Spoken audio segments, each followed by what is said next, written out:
जीवनात संघर्ष केला सराणी, जीवनात संघर्ष केला सराणी, सुकन्या तुझी तेजस्वी कहाणी, सुकन्या तुझी तेजस्वी कहाणी।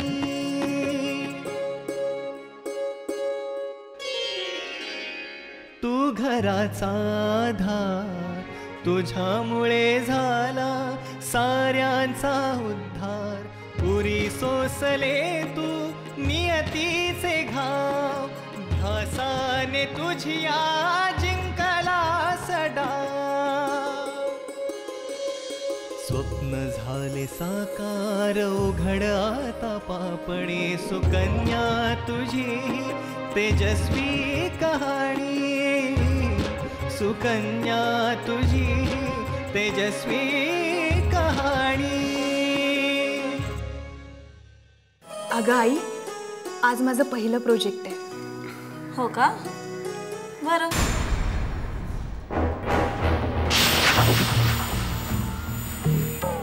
Sukanya, yes sir.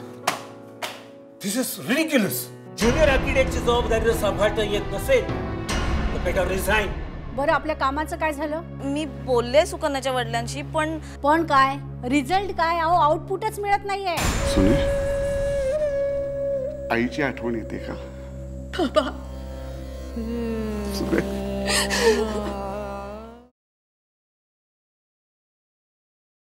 ओम नमः शिवाय, ओम नमः शिवाय, हरये नमः।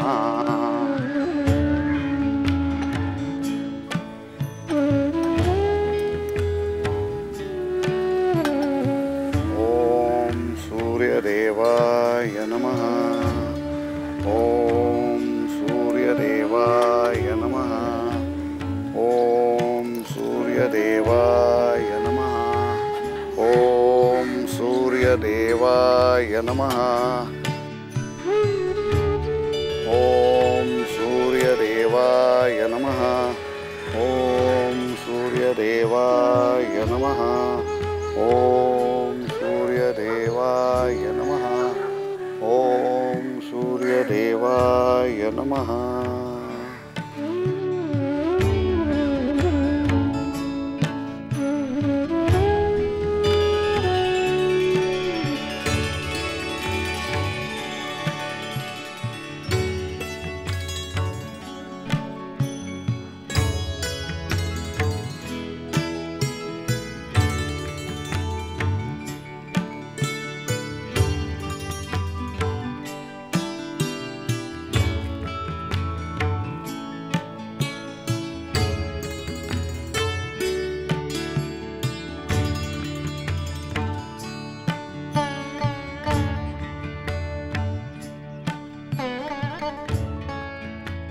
आवरलं बाबा सगळं।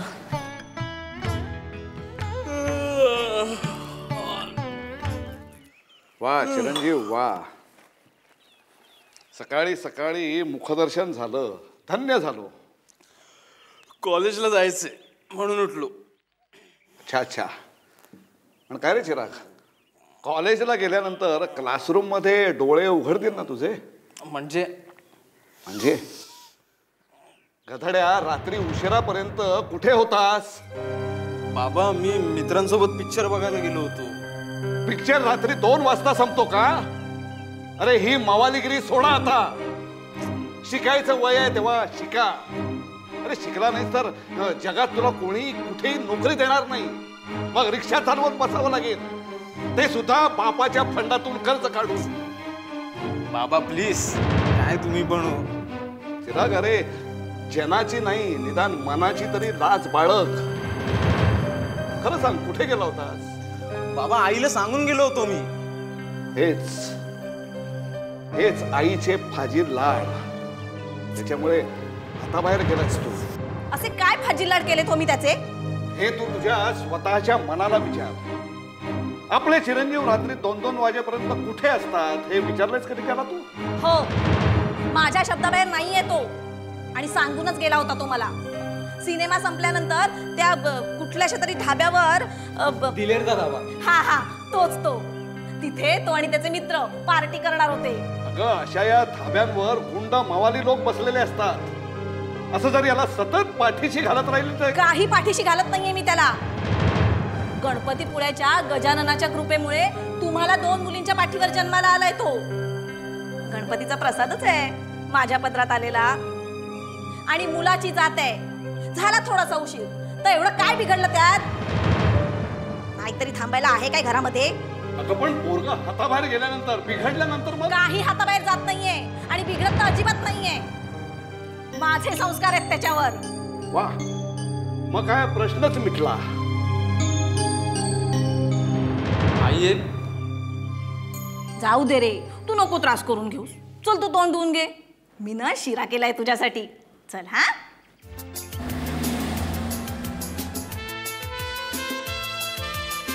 Good morning ma'am. Good morning. नमस्ते madam. Fine. Thank you.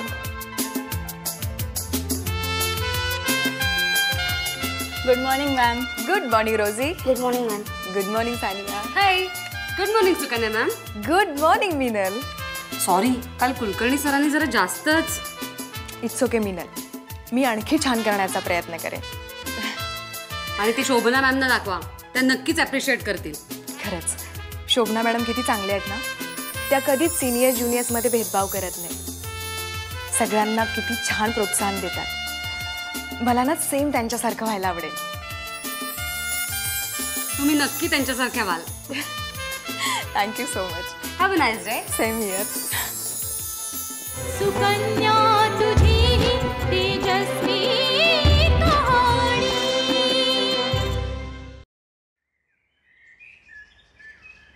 Madam phone. Thank you. Hello hello, कोण बोलतंय? ओ सावित्रीबाई. कोण बोलताय तुम्ही? तुझा बाप बोलतोय. दौलतराव तुम्ही बोलताय? अच्छा, तुझी ओळख पटली म्हणायची. का येऊ प्रत्यक्ष दर्शन द्यायला? नाही नाही, अहो आपण कशाला तसदी घेता. मी स्वतःच येते ना वाड्यावर. तुम्ही कशाला? काय करणार काय वाड्यावर येऊ ना? दिल्ली काम करत त्यापेक्षा बघते नाही. काम झालंच पाहिजे. काम जर झालं नाही ना तर गाठ या दौलतराव जहागीरदाराशी आहे, हे लक्षात ठेव. नाही म्हणजे मी काल स्वतः गेले होते बदलापूरला. पण नवऱ्याला विचारून सांगते असं म्हणाली वय ना? हो. 2 दिवस झाले याला. आता पुढे काय ते बोल ना. त्या उद्या पाठवणार आहेत त्यांच्या मिस्टरांना माझ्या घरी. अच्छा. हो. काल रातच्याला ती तुला म्हणाली काय गे? काल रातच्याला ती तुझ्याकडे आली होती का तू तिच्याकडे गेली होतीस रातच्याला? हा नाही म्हणजे मी स्वतः फोन केला होता ना काल त्यांना. गप्पे, जास्त शांतपणा नको शिकू मला. हे बघ, खोटं बोलीस ना तर गाठ माझ्याशी आहे, या दौलतरावाशी आहे. काय काय सावित्री, काल रातच्याला माझा नंबर नाही दिसला तुला तुझ्या मोबाईलवर का? तो बघून तू तिला फोन लावला होतास. सावित्रीबाई, तुला एक अख्खा दिवस देतोय. एक दिवस 24 तास म्हणजे 1440 मिनिटं आणि 86,400 सेकंद. कळलं काय? तेव्हा लवकर कामाला लाग. हो. तुझं काउंट डाऊन चालू झालंय बरं का? दौलतराव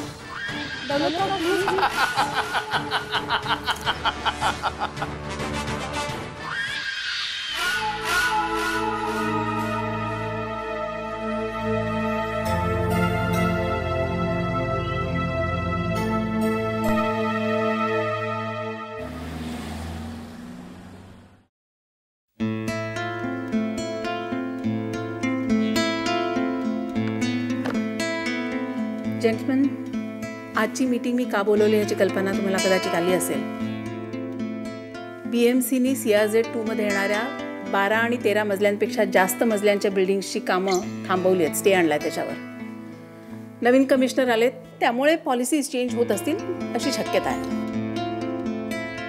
नवीन आहे मॅडम तो. आपलं अस्तित्व दाखवल्याशिवाय बिल्डर त्याची रक्कम कशी वाढवतील? होईल मॅनेज. मिस्टर कुलकर्णी, मला वाटतं इतक्या सहज ॲडजस्ट होणार नाहीये. पण तरीही आपल्याला ह्याच्यातून मार्ग काढलाच पाहिजे. मॅडम, त्यामुळे आपले दोन्ही प्रोजेक्ट ब्लॉक झालेले. मिस्टर शेट्टी, मला कल्पना आहे त्याची. पण मॅडम, तोपर्यंत जर आपण थांबलो तर एवढं मोठं लॉस भरून काढणं कंपनीला अवघड जाईल. होय निखिल, मला कल्पना आहे त्याची, म्हणून तर आज ही मीटिंग बोलवली ना. डिस्कशन करायचंय, सोल्युशन काढायचंय आपल्याला याच्यावर.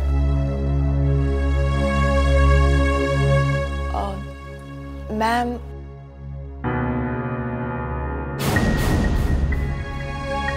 इफ यू डोंट माइंड, मी काही बोलू का? मिस पंडित, इथं सिनियर्स उपस्थित असताना प्लीज. मिस्टर कुलकर्णी, एक मिनिट. आजची मीटिंग आपण जी बोलवली आहे ना, ती काही डिस्कशन करण्यासाठी, सोल्युशन शोधण्यासाठी, हो ना? लेट मी से समथिंग. हां सुकन्या, बोल. मॅम, माझ्याकडे ना एक आयडिया आहे. मला असं वाटतं की जेणेकरून आपल्या कंपनीचा नवीन प्रोजेक्टही सुरू राहील आणि आपल्या कंपनीचा लॉसही होणार नाही. मॅडम, मला असं वाटतं की 2 वर्षांपूर्वी जी आपण ठाण्यात जमीन घेतली आहे, तिथे जर आपण प्रोजेक्ट सुरू केला तर, आय मीन त्याचे सगळे डिझाईन सुद्धा TMC अप्रुव्हल आहेत आणि त्याचं टायटल सुद्धा क्लिअर आहे. तर मला असं वाटतं तिथे जर मध्यमवर्गीयांसाठी आपण प्रोजेक्ट सुरू केला तर. कशी वाटली आयडिया? पण मॅडम, नवीन काम करायचं, आपल्याला सांभाळणारं कोणीतरी हवंय ना. Don't worry Blaze. अक्षय येतोय ना परत पुढच्या महिन्यात, तो घेईल चार्ज. निखिल, ठाण्याच्या प्रोजेक्टच्या फाईल्स काढ आणि त्या सुकन्याच्या ताब्यात दे. Sukanya, I want you to prepare the project. Thank you ma'am. खूप मोठी जबाबदारी आहे. All the best. Yes ma'am. I think this is a wonderful solution. What do you say, Mr. Kulkarni? Yes. Oh, yes, ma'am. Great. Sukanya तुझी ही तेजस्वी कहाणी.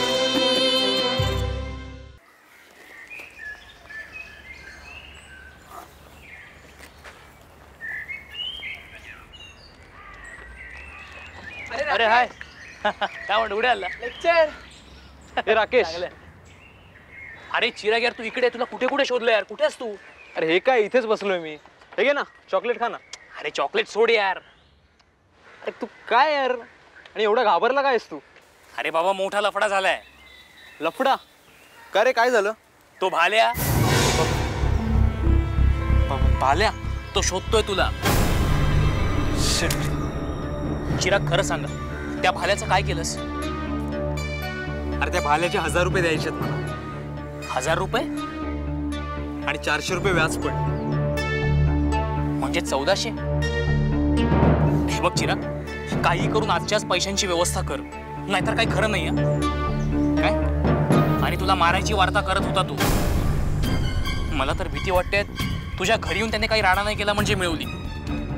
हे यार राकेश, असं नाही झालं पाहिजे यार, नाहीतर वाट लागेल माझी.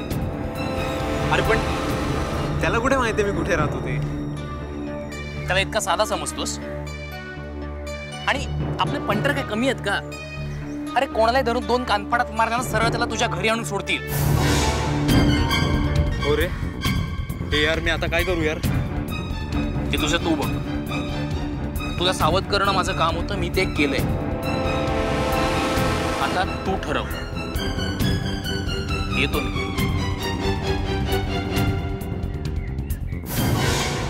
साहेब मी काय म्हणतोय? मी काय म्हणतो ते राजा, मी तुला पैसे देताना काय म्हणलं होतं? काय म्हणलं होतं आठवतं? जर मुदतीच्या आत पैसे दिले नाहीस तर तुझ्या अख्ख्या खानदानाला वाड्यावर कामाला लावून बोलवतो ना. माझं 10 दिवस झाले. काय झालं? पण साहेब थोडी मुदत मिळाली. मिळणार नाही. मुदत मिळणार नाही. 2 दिवसाच्या आत माझी पूर्ण रक्कम मिळायला हवी. नाही तर तुमची ती जागा गेली म्हणून समजा. तुमच्या अख्ख्या खानदानाकडे वाड्यावर लावीन ना, ते एक वेगळं. चालते का? चालेल. पैसे घेताना मदत द्या, मदत द्या. पैसे द्यायचे वेळेला की मुदत द्या, मुदत द्या. आम्हीच सापडलोय ना.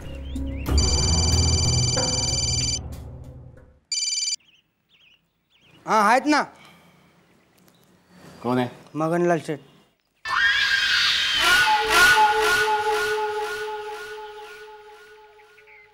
હા બોલો મગનલાલ શેઠ, કેમ છો?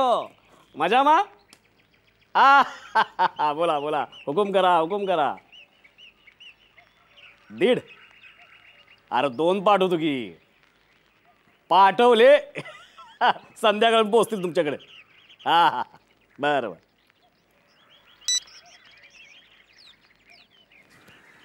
संभा. जी साहेब. आज संध्याकाळपर्यंत मगनलाल शेठकडे 2 लाख रुपये पोहोचवायचे, न विसरता. राहील लक्षात? होय साहेब. साहेब जागवणार नसाल तर एक विचारू का? गावातील लोकांना तुम्ही 2-3 हजारसाठी नडता आणि त्या मगनलाल शेठवर लाखो रुपये उधळता.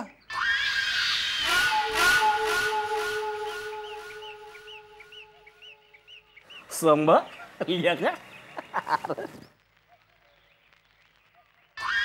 अरे गाड्या, याला उधळपट्टी नाही म्हणत, गुंतवणूक म्हणतात. गुंतवणूक, उज्ज्वल भविष्याकरता केलेली गुंतवणूक. इन्व्हेस्टमेंट करते का? इन्व्हेस्टमेंट.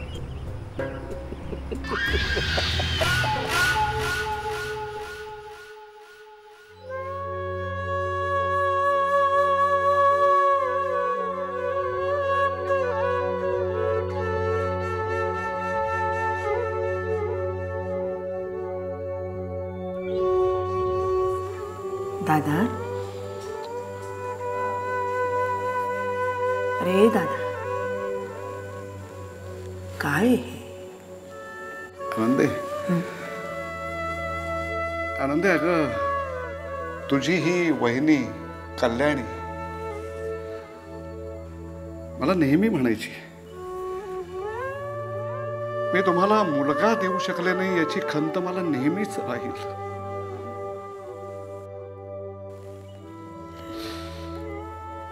जाताना आपण मुलगी तुझ्या पदरात सोडून जातोय याची काळजी वाटत होती तिला. पण बघ, आपली सुकन्या एक एक पाऊल टाकत टाकत उंच भरारी घेऊ पाहते. देवा, तिच्या पंखांना बळ दे. तिची ताकद कुठेही कमी पडू नको देऊ. आनंदे, आनंदे, अगं तू अजिबात काळजी करू नकोस. तिची ताकद कुठेही कमी पडणार नाही. ती सगळ्यांना पुरून उरेल. कल्याणी, कल्याणी, तू अजिबात वाईट वाटून घेऊ नकोस. आनंदे, आनंदे, अगं ही माझी मोठी मुलगी सुकन्या. हिला मोठी मुलगी म्हणतो, पण ही माझी मोठी मुलगी नाही आहे ग. हा माझा मोठा मुलगाच आहे. हो, खरं.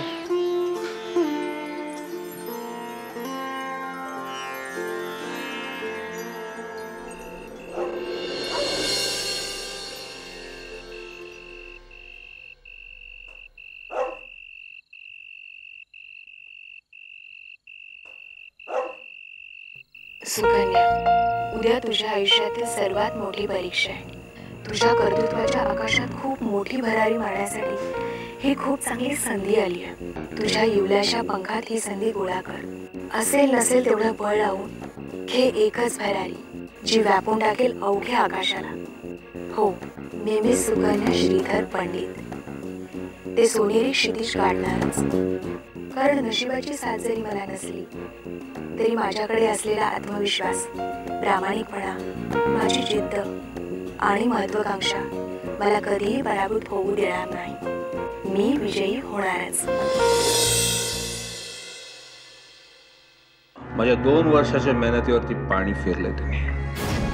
हो ना, तुमचा हॅट्रिक होता तर राहिले. अरे दादा, गेल्या आठवड्यात रात्र रात्र जागून हिनं काय ते पेपर्स लिहिलेत, काय ती चित्र काढली आहेत.